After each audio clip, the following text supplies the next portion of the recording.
Class 9 के जितने भी चैप्टर्स हैं उनका वन शॉर्ट सीरीज कर रहे हैं। One short series that means कि 20 मिनट्स वो कर रहे हैं कि एक पूरे चैप्टर में जितने भी कॉन्सेप्ट्स बनते हैं उन सभी कॉन्सेप्ट्स का डिस्कशन हम 20 से 25 मिनट का जो ये वीडियो है इसमें करेंगे। तो इसी क्रम में आज जो अपना प्यारा सा चैप्टर है, छोटू सा चैप्टर है, दैट इज यूक्लिड की ज्यामितीय परिचय, इंट्रोडक्शन टू यूक्लिड ज्योमेट्री। 5 रुपए का एक सिक्का जो 2011 में छपा है, और तुम्हारे दोस्त के पास भी एक 5 रुपए का सिक्का है जो कितने ईस्वी में छपा हुआ है, 2011 में। तो अब दोनों क्या, अगर देखो दोनों सेम ही है, और दोनों अगर सेम है तो दोनों एक दूसरे को क्या करेगा, कंप्लीटली ढकेगा। और जब कंप्लीटली ढकेगा तो हम बोलते हैं उसको संपाती। उसको क्या कहते हैं, संपाती। मतलब एक दूसरे को कंप्लीटली ढक ले उसको क्या कहते हैं, संपाती। दोनों केंद्र और किसी दूरी को त्रिज्या मानकर, मान लो कि एक हम 2 सेंटीमीटर लिए, तो अब इसको त्रिज्या मानकर हम क्या खींच सकते हैं। अब मान लो कि तुम्हारा दोस्त है, बोलोगे अरे भाई तुम लिया 2 सेंटीमीटर, हम नहीं लेंगे 2 सेंटीमीटर, बिंदु तो लेना पड़ेगा उसको भी। अगर ये बोलता है कि हम बिना बिंदु का वृत्त खींच सकते हैं तो भाई वो कुछ कर सकता है, तो वो इस दुनिया पे रहने लायक नहीं है। स्वागत है आप सभी का देव क्लासेस के यूट्यूब चैनल पर, और मैं आपके गणित विषय का मार्गदर्शक। तो स्टूडेंट्स, हम लोग क्लास 9 के जितने भी चैप्टर्स हैं उनका वन शॉर्ट सीरीज कर रहे हैं। One short series that means कि 20 मिनट्स वो कर रहे हैं कि एक पूरे चैप्टर में जितने भी कॉन्सेप्ट्स बनते हैं उन सभी कॉन्सेप्ट्स का डिस्कशन हम 20 से 25 मिनट का जो ये वीडियो है इसमें करेंगे। तो इसी क्रम में आज जो अपना प्यारा सा चैप्टर है, छोटू सा चैप्टर है, दैट इज यूक्लिड की ज्यामितीय परिचय, इंट्रोडक्शन टू यूक्लिड ज्योमेट्री।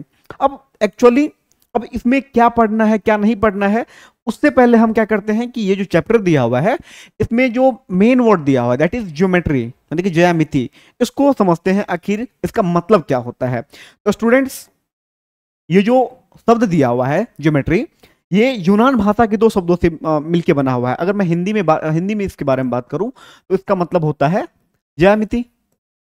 हाँ, लेकिन ये यूनान भाषा के 2 शब्दों, सबसे पहला है जियो और दूसरा है मेट्रेन, इन दोनों से मिलकर बना हुआ है। तो अगर ये यूनान भाषा के 2 शब्द हैं तो सर आप इसको अपने भाषा में या अंग्रेजी में बताइए तो हम समझ पाएंगे। तो देखो, जियो को अगर हम इंग्लिश मीनिंग निकालना चाहेंगे तो इसका मीनिंग होता है अर्थ। और इसको अर्थ को हम हिंदी में क्या कहते हैं, तो अर्थ को हम हिंदी में कहते हैं बाबू भूमि, या इसके अलावे पृथ्वी। तो यहां से एक बात समझ में आया कि सर ये जो जियो दिया हुआ है ना, ये जो जियो दिया हुआ है इसका अर्थ क्या होता है, इस जियो का अर्थ क्या होता है, तो बोलोगे सर ये इसका मतलब होता है भूमि या पृथ्वी। और इसके बाद मैं अगर बात करूं मेट्रीन के बारे में तो इसका मीनिंग होता है मेजरमेंट। क्या होता है, बोलोगे सर इसका मतलब होता है मेजरमेंट। अब मेजरमेंट को हिंदी में क्या कहते हैं, तो इसको कहते हैं मापना, या मापन, या मापना, जो भी कह लो तुम। इसका हिंदी मीनिंग होता है मापन। तो यहां से अगर अपन इसका मीनिंग निकालना चाहेंगे कि ज्योमेट्री का मीनिंग क्या होता है, तो इसका मीनिंग होता है भूमि या पृथ्वी का मापन। तो इससे हमें यह स्पष्ट हो रहा है कि इस ज्योमेट्री का, कहने का मतलब गणित के इस शाखा का जो सर्वप्रथम प्रयोग किया गया होगा वह भूमि के मापन से संबंधित है। चलिए अब इससे आगे देखते हैं इसके बारे में क्या कहा जाता है। अब कहा जा रहा है कि यह जो ज्यामिति है इसका जो अध्ययन सबसे पहले प्रारंभ किया गया था, इसका अध्ययन प्रारंभ किया गया था यूनान, उसके बाद चीन, उसके बाद भारत, उसके बाद मिस्र, उसके बाद बेबीलोन। इन देशों में सर्वप्रथम क्या किया गया, ज्यामिति का अध्ययन प्रारंभ किया गया। और धीरे धीरे यह जो ज्यामिति है, दैट मींस गणित की जो ये शाखा है पूरे विश्व में क्या होती चली गई, प्रसिद्ध होती चली गई, और लोग इसके बारे में और ज्यादा से ज्यादा जानने का प्रयास करने लगे। अब उसके बाद देखिए क्या कहा जा रहा है, प्राचीन भारत के सुलभा शास्त्र ग्रंथ। प्राचीन भारत कहने का मतलब अभी कितना चल रहा है, तो बोलो सर 2025 अभी चल रहा है, 2025 ईस्वी चल रहा है। तो मैं बात कर रहा हूं 0 ईस्वी से जो पहले का जो समय होगा उसके बारे में भी बात कर रहा हूं।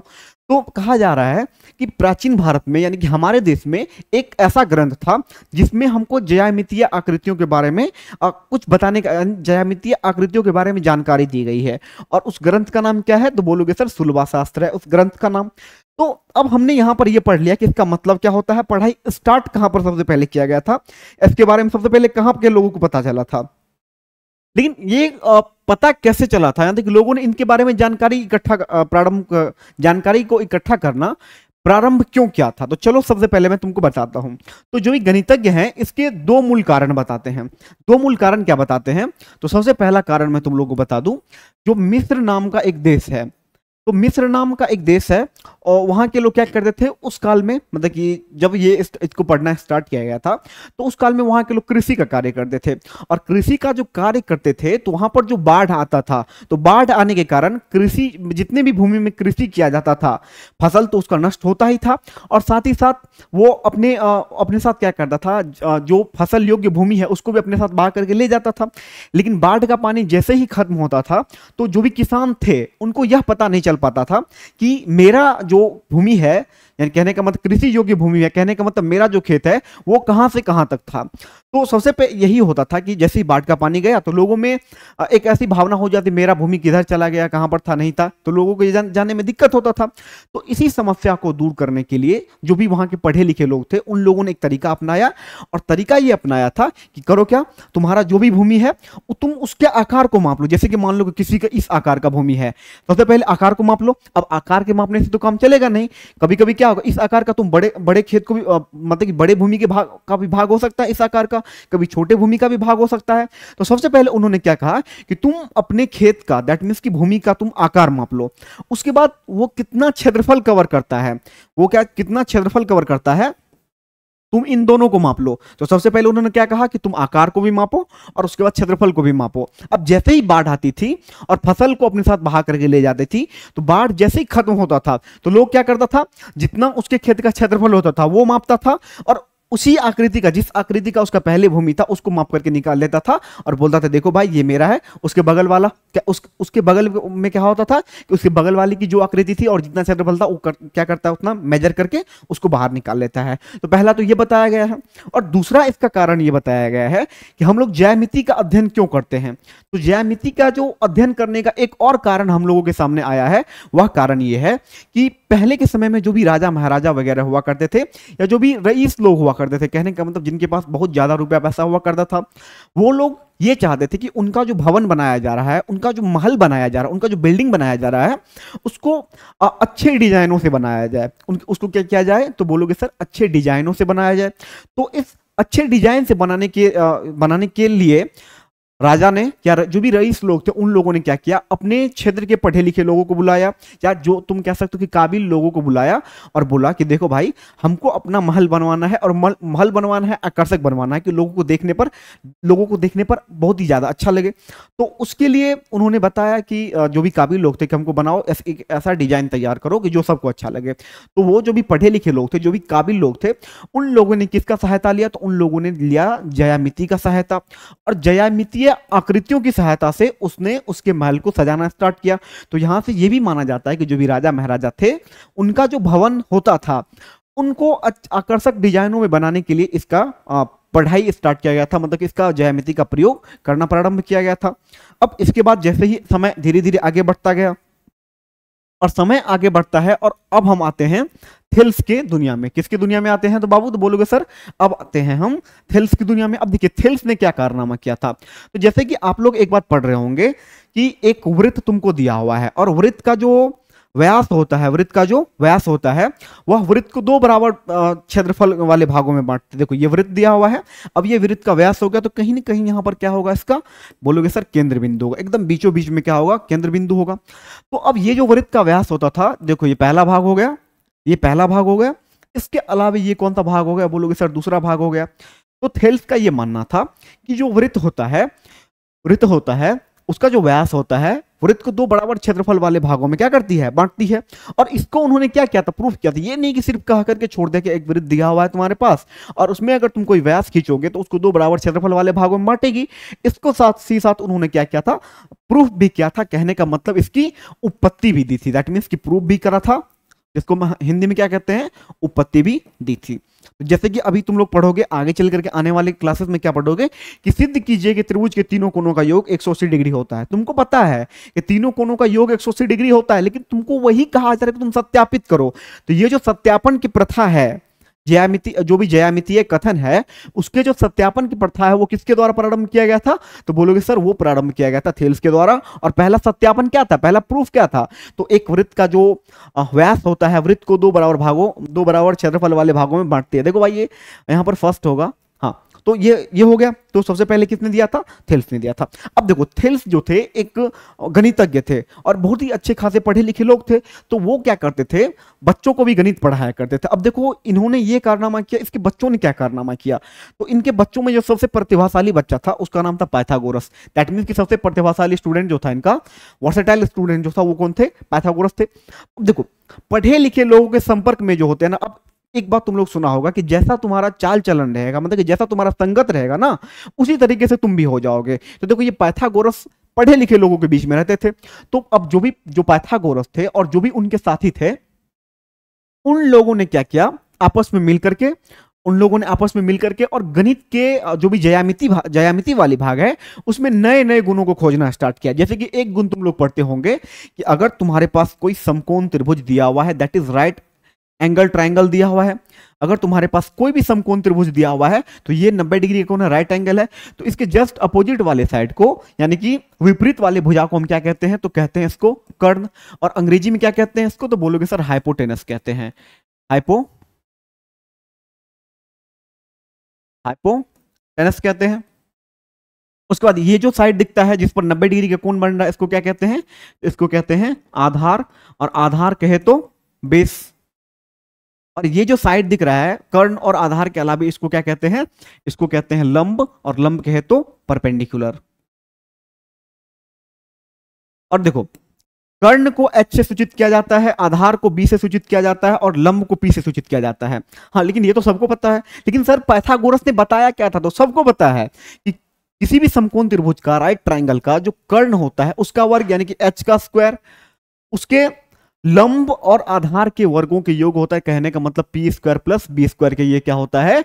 बराबर होता है। तो ये तो मैंने तुमको एक गुण बताया, लेकिन ये और इनके दोस्तों ने क्या किया था कि कई गुणों को ढूंढा था, जिसमें से एक गुण ये है, और इसके अलावे तुमको आगे चल करके क्या करना है? पढ़ना है। तो यहां पर हमने देखा कि पाइथागोरस ने किस तरीके से एवं उनके मित्रों ने किस तरीके से कंट्रीब्यूट किया। अब उसके बाद आते हैं पाइथागोरस से जैसे ही हम आगे बढ़ते हैं, अब आते हैं मिस्र के एक महान गणितज्ञ जिसके नाम पर तुम लोग ये चैप्टर पढ़ रहे हो ना, ये जो लिखा हुआ ये जो यूक्लिड है, एक व्यक्ति का नाम है। और इन्होंने क्या किया था कि ज्यामिति के क्षेत्र में एक ऐसा काम किया था जो आज तक कोई नहीं कर पाया। अब क्या किया था वो मैं तुमको बताता हूं। तो देखो थेल्स के यूक्लिड के आने से पहले भी ज्यामिति थी, और यूक्लिड के आने के बाद भी ज्यामिति रही, और यूक्लिड के समय में भी ज्यामिति थी। तो यूक्लिड चाचा देखो कितना ज्यादा दिमाग वाले थे। उन्होंने क्या किया कि जो उनसे पहले गणितज्ञों के द्वारा जो भी नियमों को बताया गया था, उसने उसको अपने नियम को, देखो उससे पहले जो नियम बताया गया था उसको उसने अपने रूल्स को, और आने वाले जो कुछ गणितज्ञ थे जिन्होंने दे दिया था उसके बाद वाले गणितज्ञ, उन सभी के ज्यामिति से संबंधित गुणों को एकत्र किया। और एकत्र किया तो अब कैसे एकत्र करेगा? मतलब कि अब जो ज्ञान है उसको किताब में ही नहीं एकत्र करेगा।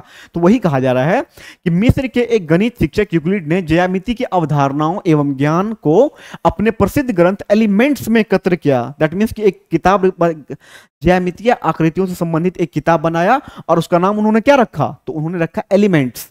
अब इतना जो बड़ा काम किया गया था यूक्लिड के द्वारा, मतलब कि जितने भी कॉन्सेप्ट्स थे, जितनी भी नॉलेज थी, सबको एक जगह ला करके रख देना, मतलब किताब बना देना। इसी के कारण इसको यूक्लिड को ज्योमेट्री फादर ऑफ क्या कहा गया? ज्योमेट्री कहा गया। और इसीलिए हम क्या पढ़ रहे हैं? Introduction to Euclid geometry. कहने का मतलब यूक्लिड की ज्यामितीय परिचय, क्योंकि इनके द्वारा सबसे अच्छे तरीके से ज्यामिति के बारे में बताया गया था। अब देखो इसके बाद क्या होता है, यूक्लिड ने क्या क्या बताया था ज्यामिति के क्षेत्र में? तो उन्होंने परिभाषाओं के बारे में बात किया था, अभिधारणाओं के बारे में बात किया था, अभिगृहितों के बारे में बात किया था, और प्रमेयों के बारे में बात किया था। तो ये 4 प्रकार की बातों इनके द्वारा बताया गया था। और बताया तो वैसे बहुत कुछ गया था, लेकिन अपने को जो इस चैप्टर में पढ़ना, बस इन चारों के बारे में पढ़ना है। तो देखो परिभाषा तुम लोग को पता है। देखो अब यूक्लिड ने क्या क्या बताया था? यूक्लिड की परिभाषाएं। तो पहले क्या पढ़ना अपने को? परिभाषा। उसके बाद क्या पढ़ना? अभिगृहित कहे तो एक्सियम्स, अभिगृहित कहे तो एक्सियम्स। और उसके बाद क्या पढ़ना है? अभिधारणा पढ़ना है। अब परिभाषा तुमको अच्छी तरीके से पता है, बेहतर तरीके से पता है। कोई एक पॉइंट तुमको दे दिया गया है, और उसके बारे में जो तुम कुछ बताओगे तो हम उसको क्या कहेंगे, परिभाषा। जैसे कि मैं बोलूँगी शिक्षक का परिभाषा क्या है, तो शिक्षक एक ऐसे व्यक्ति होते हैं जो बच्चों को पढ़ाते हैं, और बच्चों को पढ़ाने से, कहने का मतलब बच्चों को इसीलिए पढ़ाते हैं कि आगे चल करके देश का निर्माण उन्हीं को करना है, बच्चों को ही करना है देश का निर्माण, इसीलिए शिक्षक क्या कहते हैं, पढ़ाते हैं, मतलब उसी को शिक्षक कहते हैं। तो ठीक उसी प्रकार से यूक्लिड ने कुछ परिभाषाएं दी थी, साथ ही साथ अभिगृहित भी बताया था और अभिधारणाएं भी दी थी। इन सबों को पढ़ते हैं एक एक करके। तो सबसे पहला जो परिभाषा था यूक्लिड का, वो था कि एक बिंदु वह है जिसका कोई भाग नहीं होता है। मतलब कि एक बिंदु तुमको दे दिया गया है, इसका कोई भी भाग नहीं होगा, तुम इसको टुकड़ा नहीं कर सकते हो, इसका कोई भी खंड करना वह संभव नहीं है। उसके बाद दूसरा इन्होंने क्या परिभाषा दिया था, दूसरा इन्होंने यह परिभाषा दिया था, एक रेखा में चौड़ाई रहित लंबाई होती है। मतलब कि अगर तुम्हारे पास एक रेखा दे दिया गया है तो इस रेखा में सिर्फ और सिर्फ क्या होगा, लंबाई होगा। इस रेखा में सिर्फ और सिर्फ क्या होगा, लंबाई होगा। इसके अलावे और इसमें किसी भी चीज का मापन हम नहीं कर सकते हैं।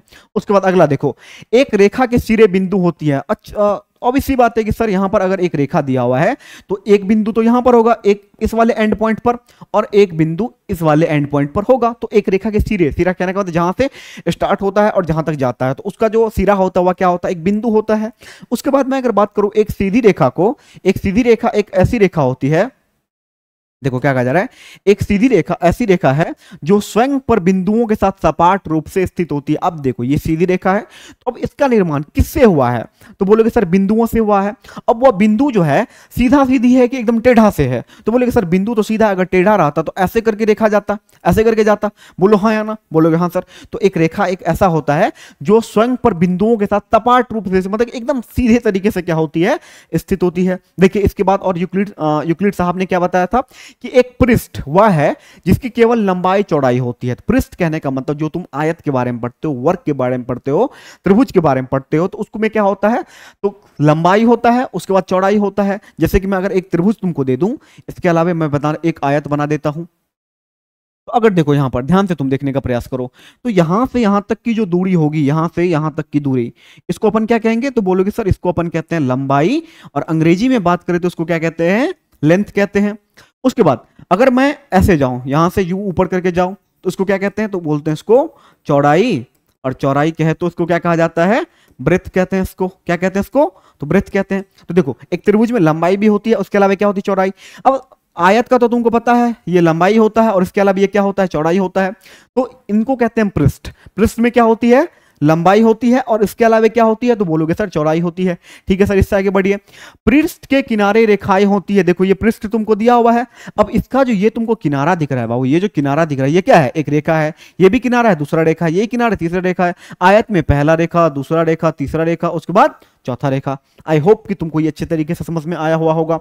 और एक समतल पृष्ठ ऐसा पृष्ठ है जो स्वयं पर सीधी रेखाओं के साथ सपाट रूप से स्थित है। अब ये जो है स्वयं पर क्या है, सीधी रेखाओं के कारण, सीधी रेखाओं से क्या है, सपाट रूप से स्थित है। सीधी रेखाओं से क्या है, सपाट रूप से क्या है, स्थित है, यानी कि टेढ़ा है, एकदम सपाट है।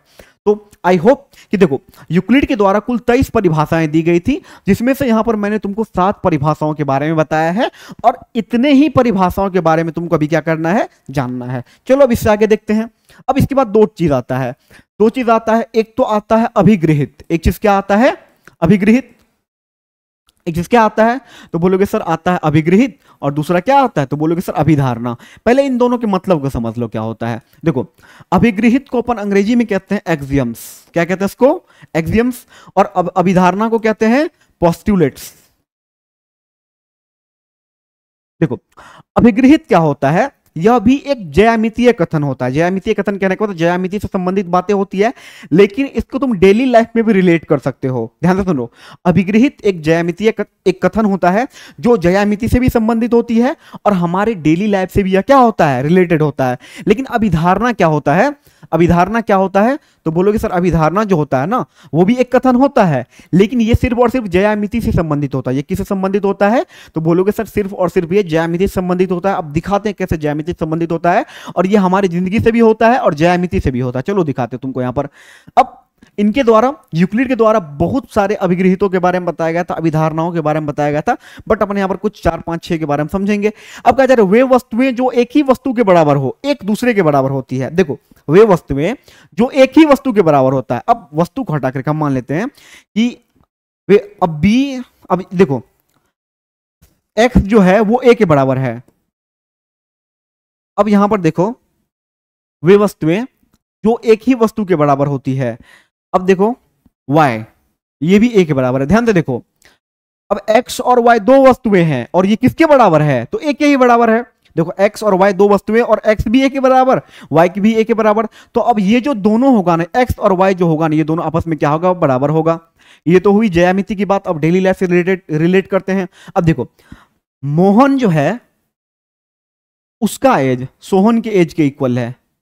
उसके बाद राम जो है उसका एज भी सोहन के एज के इक्वल है। ध्यान दे देखो, जिस प्रकार से यहां पर x वस्तु y वस्तु दोनों a के बराबर, उसी प्रकार से मोहन का उम्र राम का उम्र, दोनों का उम्र किसके बराबर है, सोहन के बराबर है।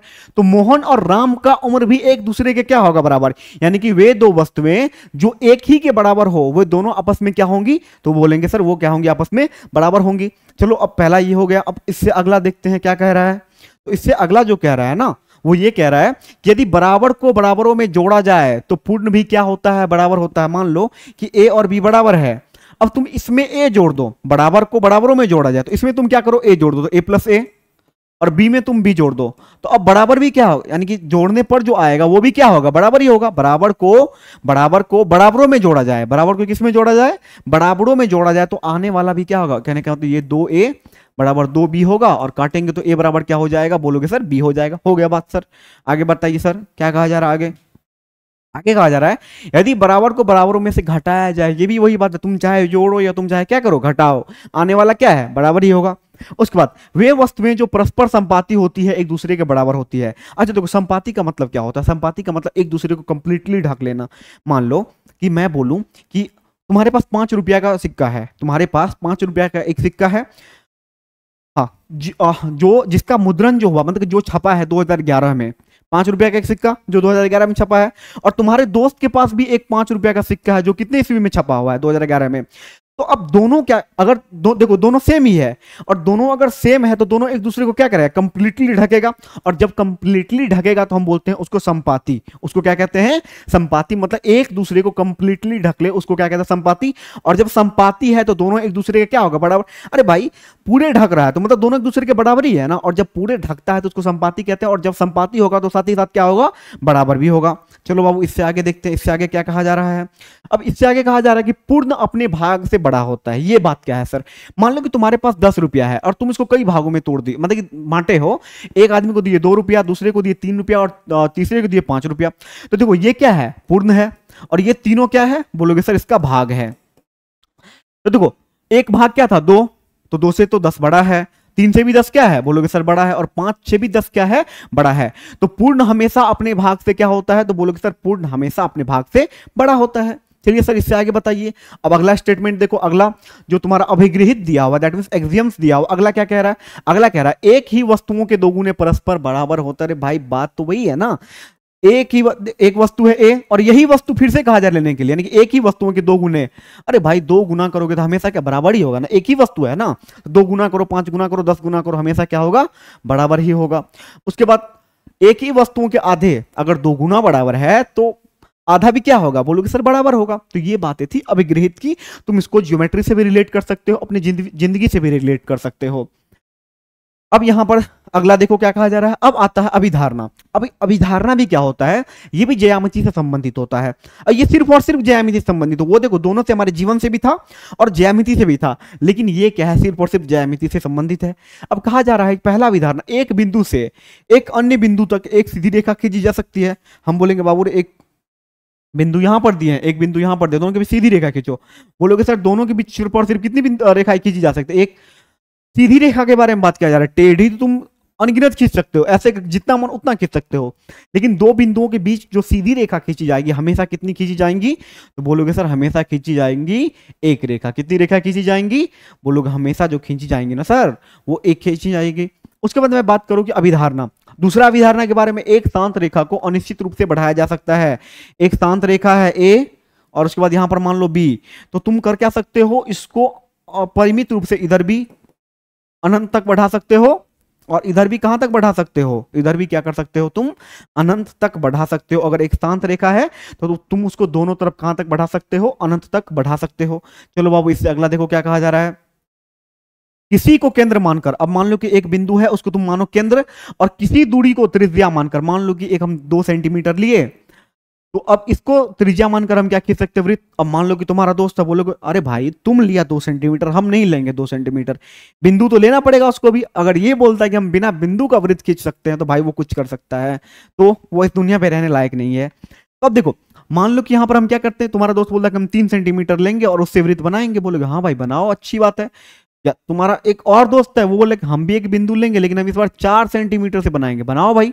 तो अब यहां पर यही बात कहा जा रहा है कि एक बिंदु लो और किसी भी लंबाई को तुम त्रिज्या मान करके एक वृत्त को खींच सकते हो। अब देखो इससे आगे क्या कह रहा है, अब अगला जो अभिधारणा है वह कह रहा है कि सभी समकोण एक दूसरे के बराबर होते हैं। भाई वो समकोण का मतलब क्या होता, तो तुम लोग बोलोगे सर समकोण का मतलब होता है 90 डिग्री। अब सर का समकोण का मतलब ही 90 डिग्री होता है, तो सभी एक दूसरे के क्या होगा, बोलोगे सर बराबर होगा।